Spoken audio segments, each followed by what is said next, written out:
Buen día tengan ustedes, estimados estudiantes de la IEP El Triunfo.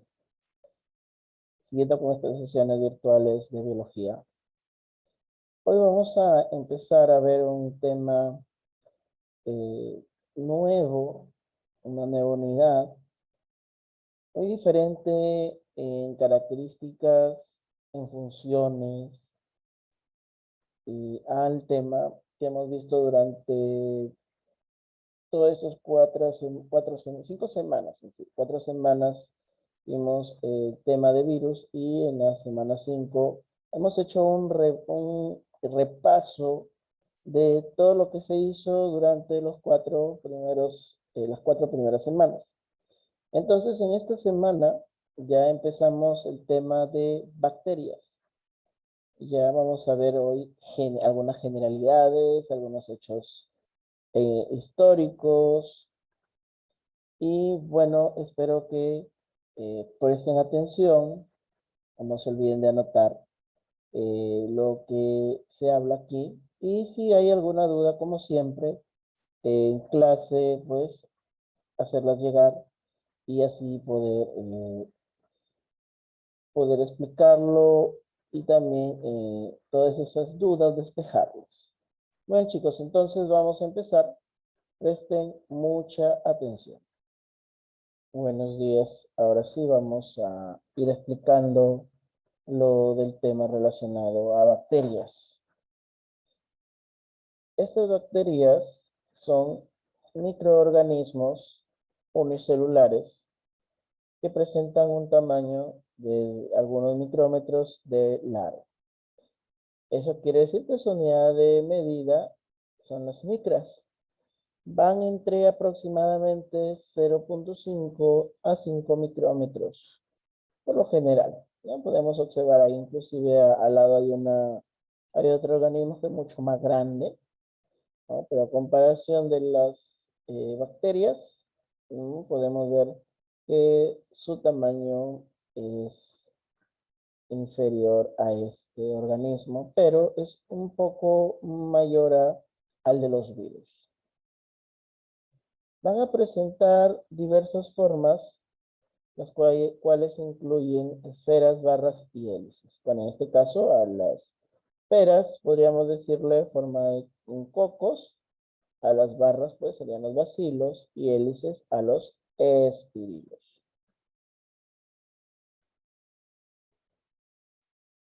Las bacterias son procariotas, o sea, quiere decir que no van a tener un núcleo ni tampoco orgánulos internos. Entonces ahí tenemos en la imagen una comparación entre una bacteria y una célula eucariota. Y podemos observar ahí pues que no va a presentar efectivamente núcleo ni tampoco orgánulos, o también se conoce como organelos internos. Generalmente van a poseer una pared celular. Está compuesta de péptidoglucanos. Muchas bacterias van a poseer flagelo u otras sistemas que les van a poder permitir desplazarse, y pues esto podemos deducir que van a ser móviles. Son los organismos más abundantes del planeta y por lo tanto se dice que son ubicuas. Quiere decir que se van a encontrar en todo hábitat de la Tierra, creciendo pues en el suelo, en materiales calientes y ácidos, en desechos radioactivos, en las profundidades del mar y de la corteza terrestre. Y ahí pues algunas características. Algo más que podemos añadir a eso es que se han encontrado inclusive bacterias en condiciones muy extremas fuera de este planeta, o sea, en el espacio exterior. Aproximadamente se menciona que existen alrededor de 40 millones de estos organismos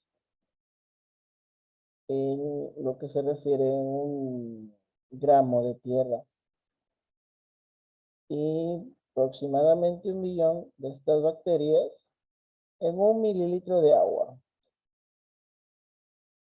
Entonces, haciendo un cálculo aproximado, se dice que hay 5 por 1030 bacterias en el mundo. O sea, un número más que considerable o más que respetable. Ahora vamos a ver algunos acontecimientos históricos que marcaron en el estudio de las bacterias. Primero vamos a considerar a Leeuwenhoek, Anton van Leeuwenhoek, que fue el primero que observó bacterias en 1683, usando solamente un lente simple que fue diseñado por él mismo. Y él inicialmente a estos microorganismos los denominó animáculos y publicó esas observaciones en una serie de cartas que envió a la Royal Society. El término bacteria fue introducido en 1828 por Ehrenberg. Y esto pues se dice gracias a esta palabrita, ¿no? Deriva pues del griego y su significado es bastón pequeño. Y ahí por eso cuando observó Ehrenberg las bacterias, por eso le colocó ese nombre.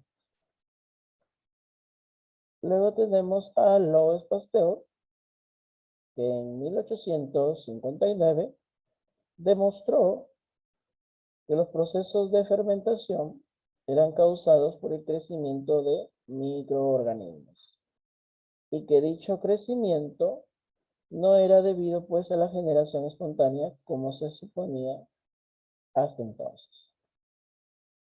Entonces, él en parte pudo demostrar que la vida pues era generada o por otra vida y que las sustancias orgánicas eran deterioradas por microorganismos.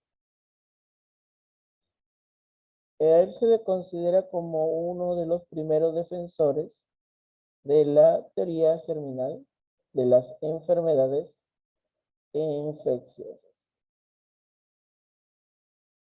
Él fue contemporáneo a Robert Koch y él fue el pionero en microbiología médica. Él trabajó con diferentes enfermedades infecciosas como el cólera, el anthrax y la tuberculosis. Logró probar la teoría germinal de las enfermedades infecciosas tras investigaciones en tuberculosis. Y esto pues le valió para ser galardonado con el Premio Nobel en Medicina y Fisiología en el año 1905. Y él pues estableció lo que se ha denominado desde entonces, o sea, desde esa época, como los postulados de Koch. En estos postulados se estandarizan criterios experimentales que demuestran si un organismo era o no el causante de una determinada enfermedad. Y estos postulados se utilizan hasta la actualidad. Aproximadamente a finales del siglo XIX, ya se pudo conocer que las bacterias causaban las enfermedades. Pero en 1910, pero aún antes de esto, de este año, no existían tratamientos para combatir estas bacterias. Pero ya, como les decía, en 1910, Paul Ehrlich desarrolló el primer antibiótico por medio de unos colorantes capaces de teñir y matar selectivamente a espiroquetas de la especie Treponema pálido, que es la bacteria causante de la enfermedad llamada sífilis. Y debido a esto, pues, Ehrlich recibió el premio Nobel en 1908 por su trabajo en el campo de la inmunología. Y pues fue el pionero en el uso de tintes y colorantes para detectar e identificar bacterias. Esto pues fue muy útil porque fue como una base fundamental para las posteriores tinciones, tanto de Gran como de Cien-Nielsen. Luego apareció Carlos Walsh, el cual, por el avance en el estudio de las bacterias, Carlos Walsh, en el año de 1977, va a presentar una línea evolutiva diferente al de bacterias. Esta nueva taxonomía filogenética se basa en la secuencia de ARN ribosómico 16S, el cual divide a las procariotas en dos grupos evolutivos diferentes. Presenta un sistema de 3 dominios: arquea, bacteria y eucaria.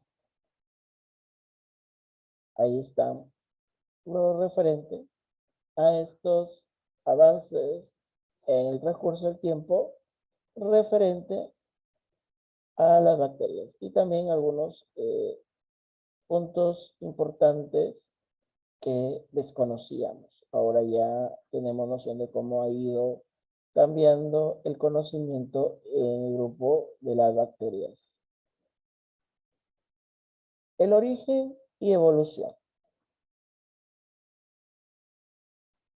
Los seres vivos se dividen actualmente en 3 dominios: bacterias, cianobacteria, arqueas, o también llamada arcaea, y eucariotes, o simplemente eucaria. Los dominios, tanto arquea como bacteria, o bacteria y arquea, se incluyen los organismos procariotas. Quiere decir que son aquellos cuyas células no tienen núcleo celular diferenciado. Mientras que en el dominio eucaria se incluyen las formas de vida más comunes y complejas, como son los protistas, animales, hongos y plantas. Entonces ahí tenemos esta clasificación que es usada en la actualidad. Podemos concluir que el término bacteria se aplica a todos los microorganismos procariotas. Pero ya esto pues ha cambiado un poco, porque podemos observar que esta imagen que vendría a representar un árbol filogenético, y a través de pruebas moleculares se ha podido demostrar que los microorganismos procariotas se dividen en 2 dominios. Ahí están, ¿no? Que son los eubacterias y arquea. Y ahora están renombrados como bacteria y arquea, simplemente. Y estos pues han evolucionado independientemente desde un ancestro en común.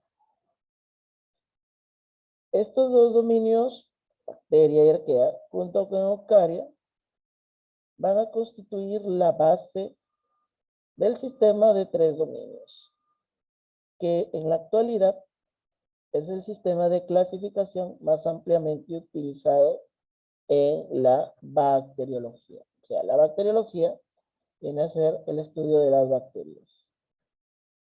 El término monera ya en la actualidad ya no está muy usado. Y pues se usaba mayormente en la clasificación de los 5 reinos. Y pues podemos observar que significa lo mismo que procariota. Y a pesar de eso se sigue usando en muchos manuales y libros. Muy bien, entonces ahí hemos terminado este tema. Pero pues que haya quedado claro, como les digo al inicio, que si hubiera alguna pregunta, alguna duda, hacerla saber en clase. Y ahí pues estaremos despejando todas estas dudas. Muy bien, chicos, les agradezco por su atención. No se olviden siempre descuidarse. Aún estamos en un tiempo complicado. Y que todo lo que están haciendo durante este tiempo pues sea de provecho. Bueno, chicos, conmigo ha sido todo por hoy. Ya nos estaremos viendo en una próxima oportunidad. Cuídense. Hasta luego.